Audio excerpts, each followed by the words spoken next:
ಇರ್ತಕ್ಕಂಥದ್ದು ಇವತ್ತು ಇಲ್ಲಿರ್ತಕ್ಕಂಥ ಬಹುತೇಕ ಸದಸ್ಯರಿಗೆ ಹೆಚ್ಚು ಕಮ್ಮಿ ಒಂದೊಂದು ವಾರ್ಡ್ಗೆ ಒಂದೊಂದು 50 ಲಕ್ಷ 30 ಲಕ್ಷ 25 ಲಕ್ಷದಿಂದ ಹಿಡಿದು 60 ಲಕ್ಷದವರೆಗೂ ಬಂದಿದೆ. ಇನ್ನೂ ಕೆಲವು ವಾರ್ಡ್ಗಳಿಗೆ 1 ಕೋಟಿ ರೂಪಾಯಿವರೆಗೂ ಬಂದಿದೆ. ಪುನಃ ಮುಖ್ಯಮಂತ್ರಿಗಳ ಹತ್ರ ಈ ತಿಂಗಳು ಅಥವಾ ಜನವರಿ ಒಳಗಡೆ ಇನ್ನೂ 30 ಕೋಟಿ ರೂಪಾಯಿ ಬರೋದಿದೆ. ನೀವು ಎಷ್ಟೇ ಆರೋಪ ಮಾಡಿದ್ರು ಕೂಡ ನಾವು ಯಾರು ಪ್ರತಿಕ್ರಿಯೆ ಯಾಕೆ ನೀಡ್ತಾ ಇರಲಿಲ್ಲ, ತಾವು ತಮಗೆ ಕೊಡಬಾರ್ದು ಅಂತೇಳಿ ಕೊಟ್ಟಿಲ್ಲ ಅಷ್ಟೇ. ನಮ್ಮ ನಾಯಕರು ಕೊಡಲೇಬೇಡ ಅಂತೇಳಿ ಹೇಳಿದ್ದಾರೆ. ಆದರೂ ಕೂಡ ಇವತ್ತು ನಾವು ಯಾಕೆ ಕೊಡ್ತಾ ಇದ್ದೀವಿ ಅಂದರೆ ನಾವು ಯಾವುದು ತಪ್ಪು ಮಾಡಿಲ್ಲ ಅನ್ನೋ ಒಂದೇ ಒಂದು ನಿಮಗೆಲ್ರಿಗೂ ಮಾಹಿತಿ ಹೋಗಬೇಕು, ನಿಮ್ಗೆ ಮಾಹಿತಿ ಬರಬೇಕನ್ನೋ ಉದ್ದೇಶದಿಂದ ನಾವು ಮಾತಾಡ್ತಾ ಇರ್ತಕ್ಕಂಥದ್ದು. ಪದೇ ಪದೇ ಮುಬಾರಕ್ರವರು MLA ಮೇಲೆ ಮತ್ತು MLCಗಳ ಮೇಲೆ, ನಜೀರ್ ಅಹಮದ್ ಸಾಹೇಬ್ರ ಮೇಲೆ ಇಲ್ಲಿಸಲ್ಲದ ಆರೋಪಗಳು ಮಾಡೋದನ್ನು ಬಿಡಬೇಕು. ನಜೀರ್ ಅಹಮದ್ ಸಾಹೇಬ್ರು ಇಲ್ಲ ಅಂದಿದ್ರೆ ನಿಮ್ಮ ಬದುಕು ಏನಾಗ್ತಾಯಿತ್ತು ಅನ್ನೋದನ್ನು ತಾವೇ ಪ್ರಶ್ನೆ ಮಾಡಿಕೊಡ್ರಿ. ದಯಮಾಡಿ ತಿಂದ ಮನೆಗೆ ಮತ್ತು ಸಹಾಯ ಮಾಡಿದ ಮನೆಗೆ ಕೃತಜ್ಞತೆಯಿಂದ ನಡ್ಕೊಳ್ತಕ್ಕಂಥದ್ದು ಮನುಷ್ಯನ ಸಹಜ ಗುಣ. ಇವೆಲ್ಲವನ್ನು ಮರೆತು ಬಿಟ್ಟಿದ್ದೀರಿ ನೀವು. ತಾವು ಅಧಿಕಾರದಲ್ಲಿದ್ದಾಗ ಎಷ್ಟು ಮಾತ್ರ ಸಭೆಗಳು ನಡೆಸಿದ್ದೀರಿ ನಾವು ನೋಡಿದ್ದೇವೆ. ಬೇರೆಯವರು ಇವತ್ತು ಅಧ್ಯಕ್ಷರು ಸಮರ್ಥವಾಗಿ ನಡೆಸ್ತಾ ಇದ್ರು ಕೂಡ ಅಧ್ಯಕ್ಷರ ಮೇಲೆ ಗೂಬೆ ಕೂರಿಸ್ತಕ್ಕಂಥದ್ದು ಮಾಡಬಾರ್ದು. ಅಧ್ಯಕ್ಷರು ಉಪಾಧ್ಯಕ್ಷರು ಭಾಳ ಸಮರ್ಥವಾಗಿ ನಡೆಸ್ತಾ ಇದ್ದಾರೆ.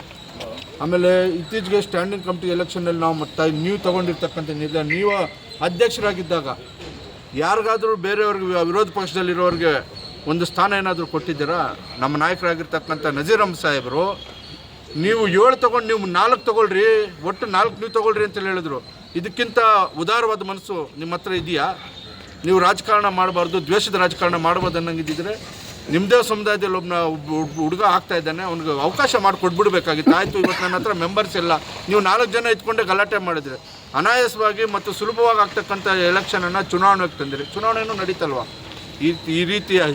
ಈ ರೀತಿಯಾಗಿ ಸಾರ್ವಜನಿಕ ವಲಯದಲ್ಲಿ ಮತ್ತು ಸಭೆಗಳಲ್ಲಿ ಈ ರೀತಿ ಗಂಭೀರವಾಗಿ ಆರೋಪ ಮಾಡೋದು, ದಾಖಲೆ ಇಲ್ದಿರೋ ಆರೋಪ ಮಾಡತಕ್ಕಂಥದ್ದನ್ನು ದಯಮಾಡಿ ಮುಂದುವರಿಸಬಾರ್ದು. ಇದೇ ರೀತಿ ಮುಂದುವರಿಸೋದಾದರೆ ನಾವು ಕೂಡ ಸಭೆಯಲ್ಲಿ ನಿನ್ನೆ ಯಾವ ರೀತಿ ನಾವು ಇದುವರೆಗೂ ನಿಮಗೆ ಪ್ರತಿರೋಧವನ್ನು ಗಟ್ಟಿಯಾಗಿ ತೋರಿರಲಿಲ್ಲ.